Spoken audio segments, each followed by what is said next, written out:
নমস্কার, আমার politics topic চ্যানেলে আপনাদের সবাইকে স্বাগত। প্রতিদিনের মতন আজকেরও আপনাদের সামনে একটি অনুষ্ঠান নিয়ে আসলাম। যে অনুষ্ঠানটির মুখ্য আলোচনাই হলো আজকের সরকার বেশ কয়েকটা দিন হলো এরই মধ্যে একটা সাড়া ফেলে দিয়েছে বাংলা জুড়ে সরকারের কাজকর্মের উপরে। মানুষ একটা নতুন সরকার বদলালে একটা উল্লাসিত থাকে, আবেগ থাকে। তো কতটা আশা আকাঙ্ক্ষা পূর্ণ হচ্ছে এবং কতটা হতে পারে, আমরা কি ভাবছি এবং বাংলার জনগণ কি ভাবছে তাই নিয়ে একটু আলোচনায় আসলাম। যাই হোক, তো আমরা বিগত সরকারের থেকে মুখ ফিরিয়ে নিয়েছি এই কারণেই, কারণ সেখানে সরকারের বয়স 15 বছর হয়ে গেছে। নতুন প্রজন্মের নতুন স্বপ্ন রয়েছে চোখে, সেগুলো পূর্ণ হচ্ছে না তাই দেখে। কারণ এই নতুন প্রজন্ম তারা কিন্তু দেখেনি যে 2011 সালের আগে এই বাংলার কী রূপ ছিল। রাস্তাঘাটে লাইট জ্বলতো না, গ্রাম অঞ্চলের রাস্তাঘাট ছিল কাঁচা, মানে মাটির রাস্তা। এমনকি তার পূর্বে গরুর গাড়ি চলতো অনেক রাস্তা দিয়ে। বর্ষার দিনে মালপত্র নিয়ে যেতে পারতো না, কাদায় আটকে যেত, মাথায় করে বইতে হতো। গ্রাম অঞ্চলে তো বহু গ্রামে কারেন্টই পৌঁছিয়ে, মানে ইলেকট্রিক কানেকশানই ছিল না। দ্বিতীয়ত কথা, কিছু কিছু ওই বড় হাইড্রেন্ট টাইপের খাল যেগুলো ছিল, তার যে ব্রিজ ছিল সেটা ছিল কাঠের পোলে। আজকে পশ্চিমবাংলায় কোথাও কাঠের পোল নেই, সেগুলো সব ব্রিজ হয়ে গেছে। স্কুলগুলো পাকাপোক্ত হয়েছে, ইলেকট্রিসিটির ব্যবস্থা এবং ছাত্রছাত্রীদের বসার ব্যবস্থা হয়েছে, রং হয়েছে। তবু সরকারকে শুনতে হয় বহু স্কুল বন্ধ হয়ে গেছে। আসল কথা, মানুষ বিগত দিনের ছবিটা আসল কথা ভুলে গেছে যে স্কুল যেগুলো বন্ধ হয়ে গেছে সেগুলো বন্ধ হওয়ারই দরকার ছিল। সেইগুলো নামে স্কুল ছিল, তার জন্য সরকার অনেক কিছু বরাদ্দ করতো, সেটা বেকার যেত না। ছিল সেখানে ছাত্রছাত্রী, একজন দুজন মাস্টার ওই অলিখিতভাবে নিযুক্ত ছিল, তারা একটা মাসে ভাতা পেত, তারা কোনো পার্মানেন্ট সার্ভিস করতো না। সেই স্কুলগুলো বন্ধ হয়ে কিন্তু বাকি স্কুলগুলো অনেকই সৌন্দর্য করেছে, পাকাপোক্ত ছাদ দিয়ে অনেক ডেভেলপ করেছে। যাক, সেই ডেভেলপের বিগত সরকার কি করেছে সেখানে যাচ্ছি না। এই সরকার প্রথমে এসে কি করলো, অনেক প্ল্যাটফর্মে ঘোষণা করে দিল, রেলওয়ে প্ল্যাটফর্মে যেগুলো খোলা প্ল্যাটফর্ম, পান, বিড়ি, গুটকা, সিগারেট এখন বিক্রি করতে পারবেন না, যেগুলো প্ল্যাটফর্মের উপরে দোকান। দেখবেন ছোট ছোট ঘুমটি করা দোকান আছে। তো পান, বিড়ি, সিগারেট, গুটকা যদি তারা না বিক্রি করে, তারা কি বিক্রি করবে? তাদের জন্য কি কোনো বিকল্প ব্যবস্থা সরকার ভেবেছে? ভাবেনি। ডিক্লেয়ার দেওয়ার দরকার, করে দিয়েছে।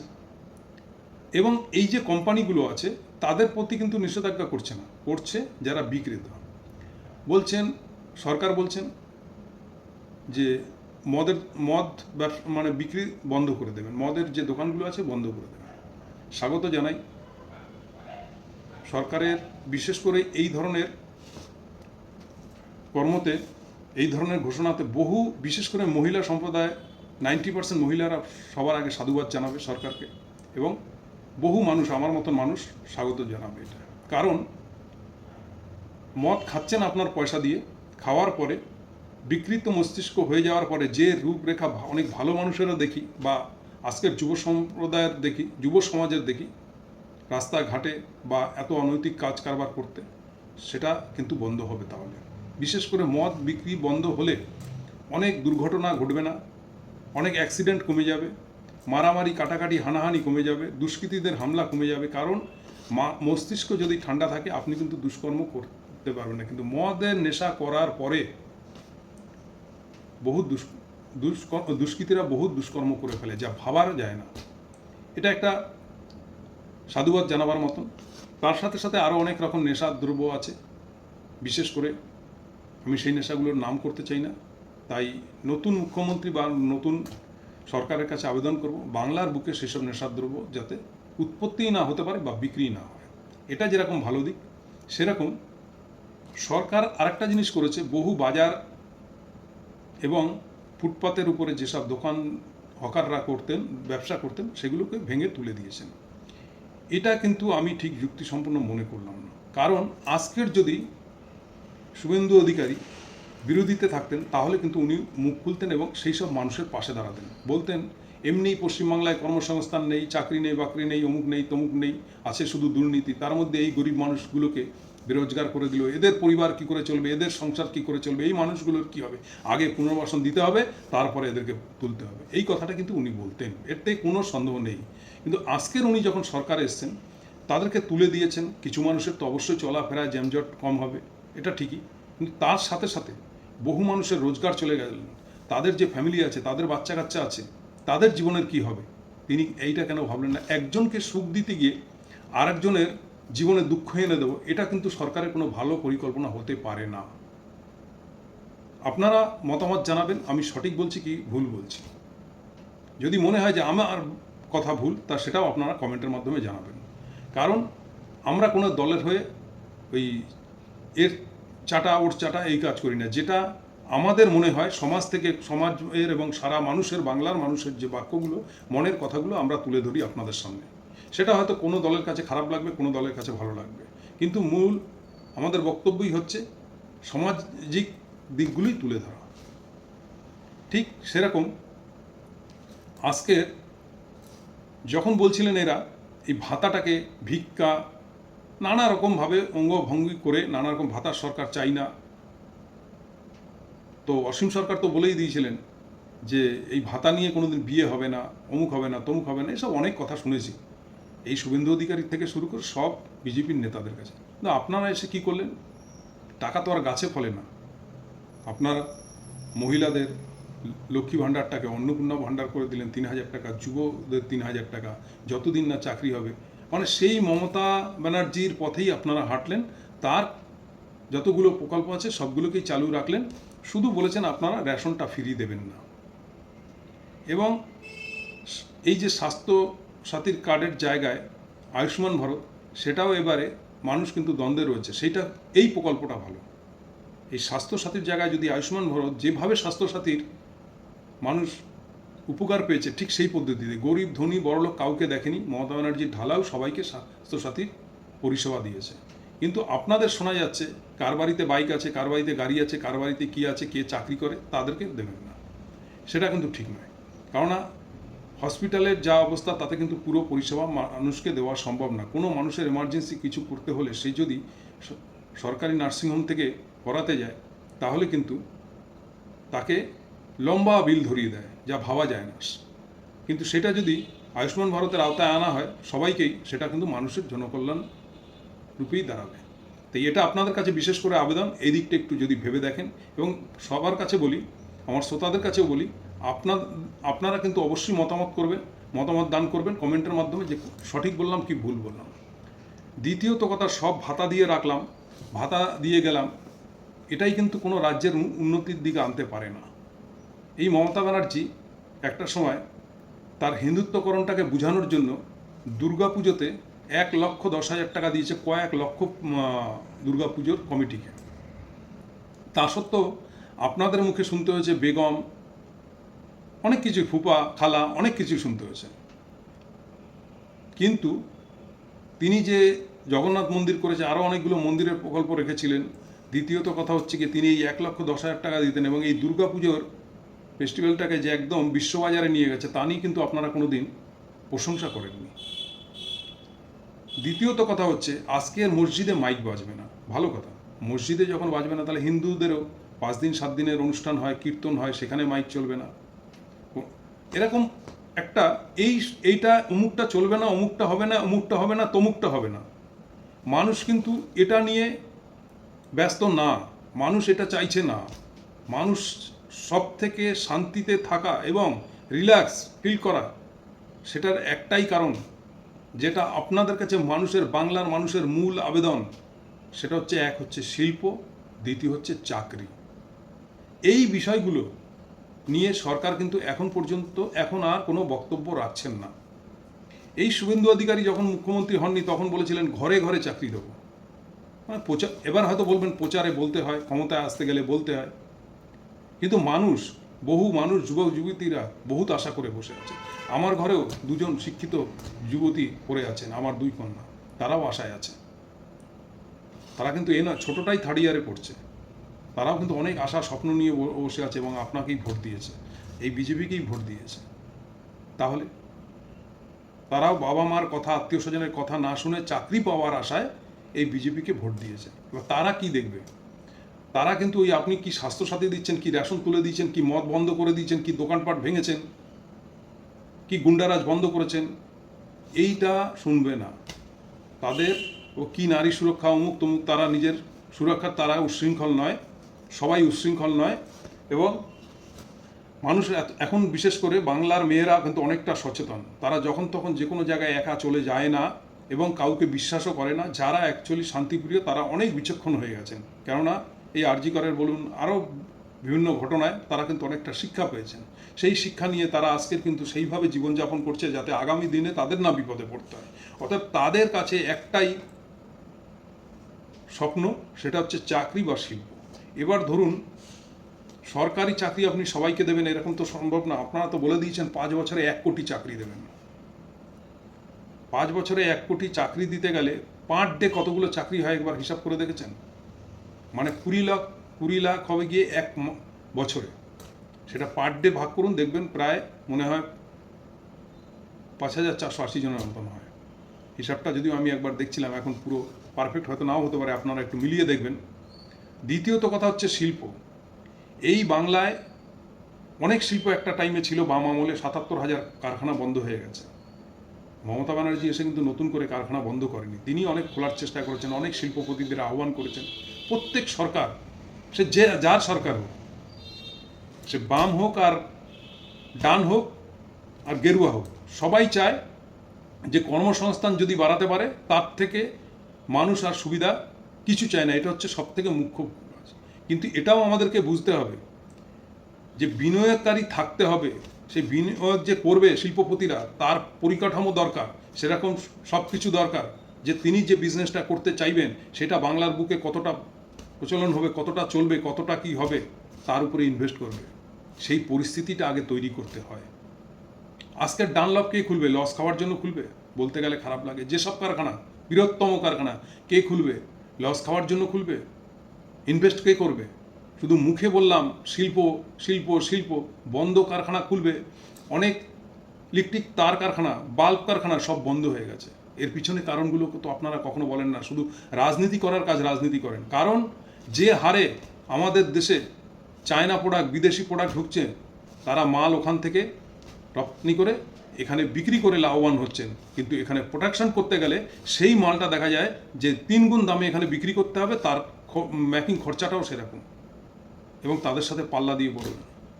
আন্তর্জাতিক বাজার পুরো খোলা রেখে দিয়েছেন, বিদেশ এসে ব্যবসা করবে, আমেরিকা এসে ব্যবসা করবে, চীন এসে ব্যবসা করবে। এখানে নতুন শিল্পটা গজাবে কোথার থেকে? ওই আদানি আম্বানি আজকের যেরকম আমাদের এক সময় কতগুলো এই যে সিম কার্ড, কতগুলো তার কোম্পানি ছিল, আমরা কিন্তু ভুলিনি। টাটা, জিও, ভোডা, আর্চ, অমুক তমুক অনেক খুলে, আজকে সেগুলো সব বিলুপ্ত হয়ে গেছে। আজকের মার্কেটে সব থেকে যদি থাকে সেটা একমাত্র ওই আম্বানি বেঁচে আছে। তো এই হচ্ছে ব্যাপার। আর একটা আমাদের যেটা হচ্ছে বিএসএনএল, তাকে অকেজো কারা করেছে, সে নিয়ে তো প্রধানমন্ত্রী কিছুই করেনি। আরও আমাদের বুঝতে হবে যে আমাদের এখনও অনেক কিছু দেশের প্রধানমন্ত্রী চাইলেই করতে পারতেন, যা অন্য রাজ্যগুলো তার লাভবান পেত। সে বিএসএনএল বলুন আর যে কোনো কোম্পানি, বিনিয়োগ করার আগে কেন্দ্রের থেকেই শুরু হয়, সেই রকম পরিস্থিতি তৈরি করেনি, তো রাজ্য কি করবে? আর এই যত বড় বড় শিল্পপতিরা আছে ভারতের টাকা মেরে আরও চলে গেছে। এই কিছুদিন আগে মুকেশ আম্বানিকে 274 কোটি টাকা ছাড় দিয়ে দিলেন। সাধারণ মানুষের কি হয়েছে? সাধারণ মানুষ তো আগে একটা 10 টাকা দিয়ে ফোন রিচার্জ করতো, এখন সেটা করতে হচ্ছে তাকে 350 টাকা দিয়ে। সাধারণ মানুষের, শুধু রাজ্য সরকারের দিকে আঙুল তুলে কথা তো বললে হবে না। কেন্দ্র সরকারই বা সাধারণ মানুষের জন্য কি করেছেন? আপনি তো কদিন আগে বুঝিয়েছেন যে অন্য রাজ্যেতে পেট্রোল কম দামে বিক্রি হয়, সেই রাজ্যের তুলনায় এখানে মমতা ব্যানার্জি ট্যাক্স নেয় বলে পেট্রোল দাম বেশি হয়। কিন্তু আমরা তো অন্য কিছু হিসাব বুঝবো না। তাহলে আমরা ভেবেছিলাম যে এই সরকার আসলে পেট্রোলের দাম কমবে। আসলে কি দেখতে পেলাম যে এই সরকার আসার সাথে সাথে পেট্রোলের দাম বেড়ে গেছে। উপরে প্রধানমন্ত্রী বলে দিয়েছেন সোনা কিনবেনই না। এই 2014 সালে যখন প্রধানমন্ত্রী আসে তখন 23 থেকে 27,000 টাকা সোনার ভরি ঘোরাফেরা করছিল, আজকে সেখানে 2 লাখ টাকা ভরির কাছে পৌঁছে গেছিল। তার জন্য তো আর রাজ্য সরকার দায়ী ছিল না। তো আঙ্গুলটা যদি অন্যর দিকে যতটা তোলেন নিজের দিকেও তুলতে হবে। নিজের দিকে যদি না তোলেন তাহলে সেই একই পরিণতি হবে, সেই মমতা ব্যানার্জির মতনই পরিণতি হবে। শুধু এই রাজ্য সরকার চায়নি, এই রাজ্য সরকার ভালোটা চায়নি। আপনারা কিন্তু মানুষকে দুটো স্বপ্ন দেখিয়ে এসছেন। এক হচ্ছে মুসলিম বিদ্বেষী মানুষের মধ্যে ঢুকিয়েছেন হিন্দুত্বরা এখন, যা হিন্দুদের জন্য এই সরকার ভারতবর্ষে এখনো কিছুই করেনি, এটা জোর গলায় বলতে পারি। কোনো এমন কিছু করেনি যে অন্য জাতির থেকে আমরা ভালো থাকবো বা আমরা কিছু পাবো। ওই মাইক খুলে দিলেই যে হিন্দু জাতি সুরক্ষা থাকবে, সুবিধা পাবে, এটা কোনো কথা নয়। কারণ এই কুরবানিতে, ঈদে সব থেকে লাভবান হয় গোয়ালা ঘোষ এবং হিন্দু যারা গ্রামগঞ্জে বসবাস করে, তাদের গরু প্রধান ব্যবসা। এটা দীর্ঘকাল ধরে চলে এসছে। আর আপনি এসেই সাথে সাথে তাদের উপরে স্ট্যাম্প বসিয়ে দিলেন যে আর চলবে না, তারা এখন সুইসাইড করবে না কি করবে, বাড়িঘর ছেড়ে পালাবে, দিশা খুঁজে পাচ্ছে না। অথচ এই বিফ মাংস মানে গরুর মাংস বিক্রি করাতে আজকের ভারতবর্ষ দ্বিতীয় স্থানে আছে পৃথিবীর মধ্যে। আর এহেন পরিস্থিতিতে চলতে থাকলে বিশ্বের মধ্যে 1 নম্বর দেশ হয়ে দাঁড়াবে ভারত। কারণ আপনারা বলছেন গোমাতা, পাবলিক কি দেখতে গেছে যে এই গোমাংস এক্সপোর্ট করে হিন্দু ব্যবসায়ী, যাদের থেকে আপনারা প্রচুর পরিমাণে কয়েকশো কোটি কোটি টাকার জিএসটি নিচ্ছেন এবং আরও অনেক রকম মানি তাদের থেকে পাচ্ছেন, সেগুলো বিতর্কে আমি যাব না, তাই বলতে চাইছি না। তারা দেখতে গেছে সেখানে 14 বছরের সার্টিফিকেট নিয়েই গরু কাটা হচ্ছে কিনা, না পাবলিক তার খোঁজ রাখে। আজকের যাদের গরুর ব্যবসা, যাদের দুধের ব্যবসা, তারা সেই গরুগুলোকে খাইয়ে পরিয়ে মানুষ করে বড় করে বাচ্চা ধারণ করিয়ে তারপরে সেই দুধ দইয়ে নানা জায়গায় পৌঁছে দিয়ে যে ব্যবসাটা চলে, আজকে কি করছেন, সে যে কোনো কারণের জন্য গরু কিনে আনলে পরেও রাস্তায় নামিয়ে দেখা নেই, শোনা নেই, এই গোয়ালা না এটা কুরবানির জন্য না কিসের জন্য, যখনই আনুক। আজকে না তো কুরবানিতে আপনারা গরু আটকাচ্ছেন, আপনারা তো 12 মাসই আটকাচ্ছেন। সব গরু কি কুরবানির জন্য নিয়ে আসে নাকি? গরুর বাছুর আনলেও সেটাকে বলছেন বাছুর কিনে নিয়ে আসছে। এটা আজকের নয়, দীর্ঘদিনের প্রথা।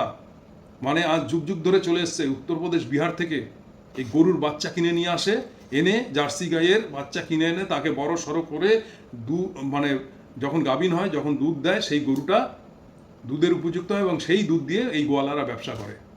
এখন কি বলছেন, সেই বাচ্চাগুলো আনলেও রাস্তার মাঝখানে গাড়িটাকে আটকে নিয়ে তাদের কাছে রসিদ থাকাকালীনও যে কোথার থেকে কিনেছে, কত দাম দিয়ে কিনেছে, তা সত্ত্বেও এনে সেই গরুগুলোকে ছেড়ে দেওয়া হচ্ছে, নানা রকম তাদের উপর টর্চার করা হচ্ছে, তাদের থেকে নানা রকম অত্যাচার চলছে।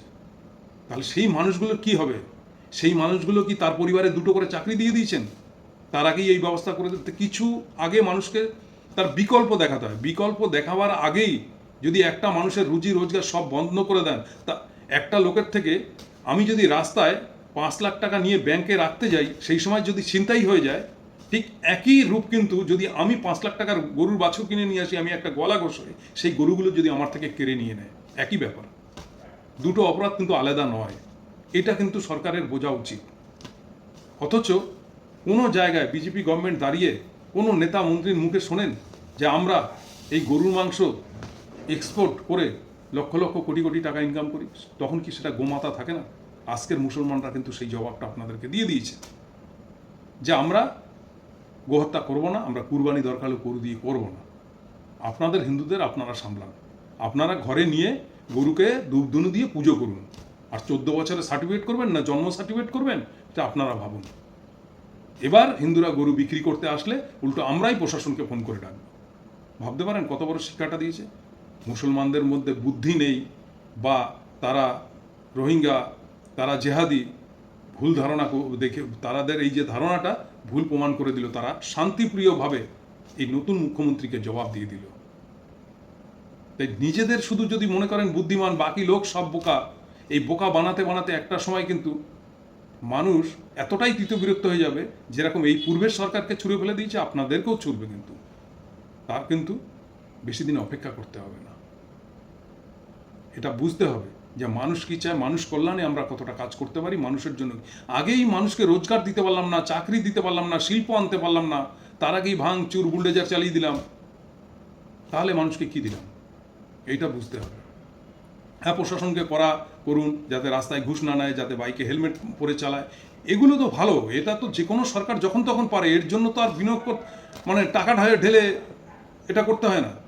এটা সিস্টেমটা করা অতি সহজ ব্যাপার, কিন্তু সামাজিক ডেভেলপ, অর্থনৈতিক ডেভেলপ করতে গেলে যে রূপরেখার দরকার সেটা তৈরি করতে হয়। তাই আমাদের আপত্তি শুধু সেখানে। আমরা আপনার বিরোধিতা করছি না, শুধু মানুষের আকাঙ্ক্ষা, মানুষের আবেগটা আপনাদের কাছে তুলে ধরলাম। এবং যারা এই ভিডিওটি দেখছেন তারাও বলবেন আমি সঠিক বলছি কি ভুল বলছি। শুধু বিরোধিতা করাটাই কিন্তু বড় কথা নয়, কারণ আপনি যাদেরকে নিয়ে সরকার গড়ছেন তারা কিন্তু এই গ্রহের মানুষ, এবং একসময় তারা তৃণমূলে থাকাকালীন বহু কেলেঙ্কারি করে তারপরে বিজেপিতে গিয়ে এখন আবার নতুন করে বিদায় করেছে। তাই স্বর্গবাসীকে নিয়ে এই সরকারটা করতে যাচ্ছেন এরকমের ব্যাপার নয়। তারা যে কালকে কেউ তোলাবাজ হবে না, চাকরি বিক্রি করবেন না, একেবারে ধোয়া তুলসী পাতা, এটা কর্মের দ্বারা বোঝান যে না আমরা এই দলে সব সাফসুতরা। কারণ আমরা সারা ভারতবর্ষের রাজনীতিটার প্রতি নজর রাখি এবং তাদের সব কিছু তুলে ধরি। যাক, এই বিষয়ে বলতে গেলে তো অনেক কথা আছে, ভিডিওটা অনেক লম্বা হয়ে যাচ্ছে, তাই আজকের এইটুকুই থাক। আগামী ভিডিওতে সরকারের ভালো দিকটাও যেরকম আমরা তুলে ধরবো, আবার যেটা আমাদের কাছে কষ্টদায়ক হবে, যেটা আমাদের কাছে ক্ষতি মনে হবে, বা আমাদের মনে হবে যে এটা আমরা নিতে পারছি না, আমাদের উপকারে লাগছে না, উল্টো আমাদের ক্ষতি হচ্ছে, সেদিকটাও কিন্তু আমরা তুলে ধরব। কারণ বিরোধিতা করতে হবে, গঠনমূলক বিরোধিতা করতে হবে, যে বিরোধিতায় মানুষ কল্যাণের হবে, সমাজ কল্যাণ হবে। তাই সরকারে চলে গিয়ে সব ভুলে গেলে হবে না। তাই মানুষের জন্য এমন কিছু স্বপ্ন মানুষের মধ্যে রয়েছে, যে স্বপ্ন তারা পূরণ করবে না। এই সরকার, নতুন সরকার, আজকের প্রজন্মের মানুষ কিন্তু তাকিয়ে রয়েছে। তাই মানুষের কাছে একটাই প্রয়োজন, সেটা হচ্ছে কর্মসংস্থান, কর্মসংস্থান, কর্মসংস্থান। যাক, আজকের ভিডিওটা এই অবধি। জয় হিন্দ, বন্দে মাতরম। অবশ্যই কমেন্টের মাধ্যমে জানাবেন, এবং ভালো লাগলে আপনারা আমার চ্যানেলটিকে সাবস্ক্রাইব করে